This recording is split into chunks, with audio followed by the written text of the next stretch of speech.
네, 안녕하세요. 저는 알파베라의 교정 자문의 전재민 교정 전문의입니다. 저는 강남 세로치과의 교정 파트 부분에서 일을 하고 있고요. 알파베라의 교정에 관련된 전반적인 브라켓 교정이나 투명 교정에 관련된 자문을 하고 있습니다. 오늘은 교정 관련된 강의 중에 첫 번째 강의인 고전적인 교정, 소위 말하는 브라켓 교정에 대해서 간단히 설명드리고, 또 요즘에 많이 사용하고 있는 투명 교정에 관련돼서도 여러 회사 비교해서 설명드리도록 하겠습니다.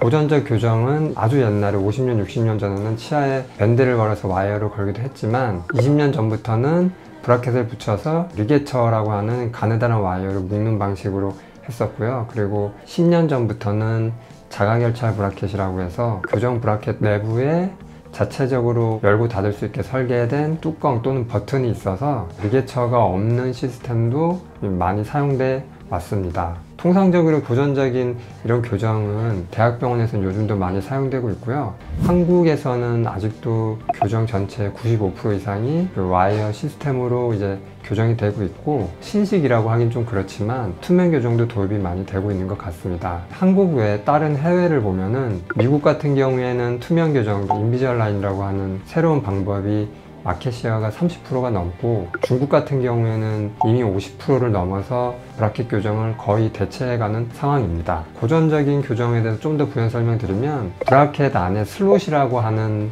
그 홈이 있게 되고, 그 슬롯 사이즈가 018 또는 522인치로 홈이 파여 있어서 그 안에 처음엔 가느다란 와이어를 넣고, 갈수록 굵거나 또는 그 리지드한 와이어를 넣어서 그 치아를 이용하게 됩니다. 이거는 학부 때나 아니면 과거의 레지던트 과정에서 충분히 배울 수 있는 부분이라 오늘은 자세히 설명을 안 하도록 하고요.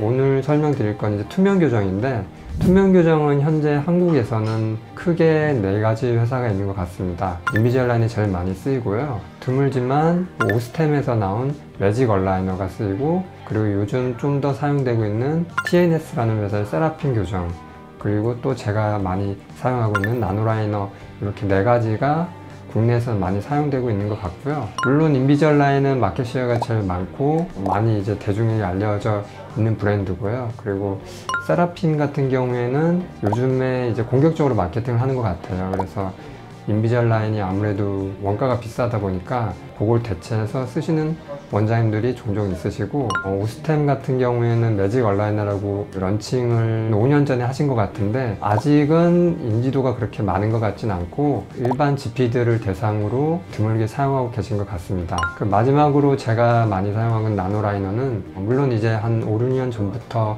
제품은 있었지만 한 2, 3년 전부터 많이 사용되고 있고요. 강남 세로치과를 비롯해서 전국의 한 40군데 치과에서 사용되고 있는 것으로 알고 있습니다. 대략적인 비교를 해보면, 물론 이제 치과에서 사용하기 제일 편하다기보다는 이제 원장님 입장에서 아니면 환자들에게 쉽게 접근할 수 있는 브랜드는 아무래도 인비절라인이겠죠. 여러 가지 회사에서 마케팅을 많이 해주고 해외에서도 많이 알려져 있기 때문에 환자들도 쉽게 따라오는 경향이 있습니다. 아무래도 치과 자체보다는 회사 이미지 자체가 어느 정도 대중에 알려져 있어서 쉽게 접근할 수 있는 것 같고요. 아무래도 그 운영적인 입장에서 봤을 때 인비절라인은 상당히 좀 나가는 비용이, 그 기공비가 소위 제가 알기로는 뭐 300만 원 이상으로 알고 있는데, 치과 입장에서는 좀 부담이 되는 액수로 알고 있습니다. 물론 이제 치료적인 관점에서 봤을 때는 인비절라인이 어태치먼트나 이런 걸 신경 쓸 일은 별로 없으시고, 다만 붙일 때 어태치먼트 위치나 그런 게 부유한 방향이나 위치로 잘 될 수 있게 하는 게 가장 중요하다고 하겠습니다. 이 부분은 나중에 차츰 강의를 하면서 알려드리는 것으로 하고요. 두 번째로 세라핀이라는 투명 교정 장치가 국내에서 이제 사용을 요즘에 좀 하고 있는데, 물론 전반적인 시스템은 인비절라인하고 비슷하지만 가격이 이제 인비절라인보다 20-30% 낮은 장점이 있고요. 이렇게 투명 장치를 이루고 있는 이 시트제 종류가 회사마다 다른데, 세라핀 같은 경우는 자체적으로 시트지를 개발해서 인비절라인만큼은 아니지만 어느 정도 탄성이나 견성을 가지고 있는 시트지를 사용하고 있는 것으로 알고 있습니다. 그리고 세 번째로 이제 말씀드리고 싶은 게 나노라이너라고 제가 사용하고 있는 건데, 사실 제가 사용하고 있어도 좋다기보다는 제가 여러 장치들 인비잘라이너나 세라핀 이런 것들을 사용하면서 좀 부족했던 거를 회사에 자꾸 요청을 하고, 인비잘라이너나 세라핀 같은 경우에는 아무래도 제품의 이제 갑을 위치가 회사가 더 갑의 위치에 있기 때문에 저희가 원하는 대로 해줄 수가 없는데, 나노라이너 같은 경우에는 이제 원장님들이 원하는 거를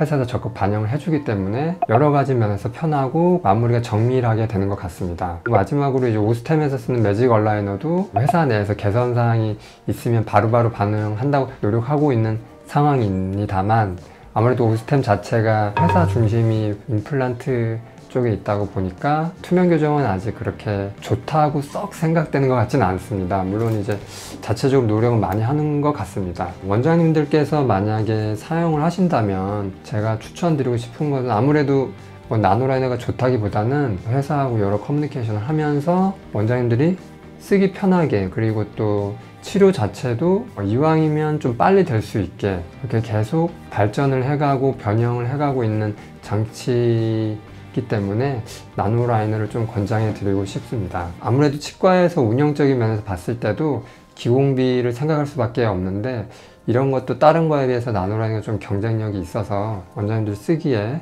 가장 좀 적절치 않을까, 그런 생각이 듭니다. 이번 강의에서는 고전적인 브라켓 비교해서 투명 교정에 대해서 개괄적으로 여러 회사를 비교 설명드렸고요. 이후에 좀 더 기회가 된다면 유용하고 자세한 강의 시간을 갖도록 하겠습니다. 감사합니다.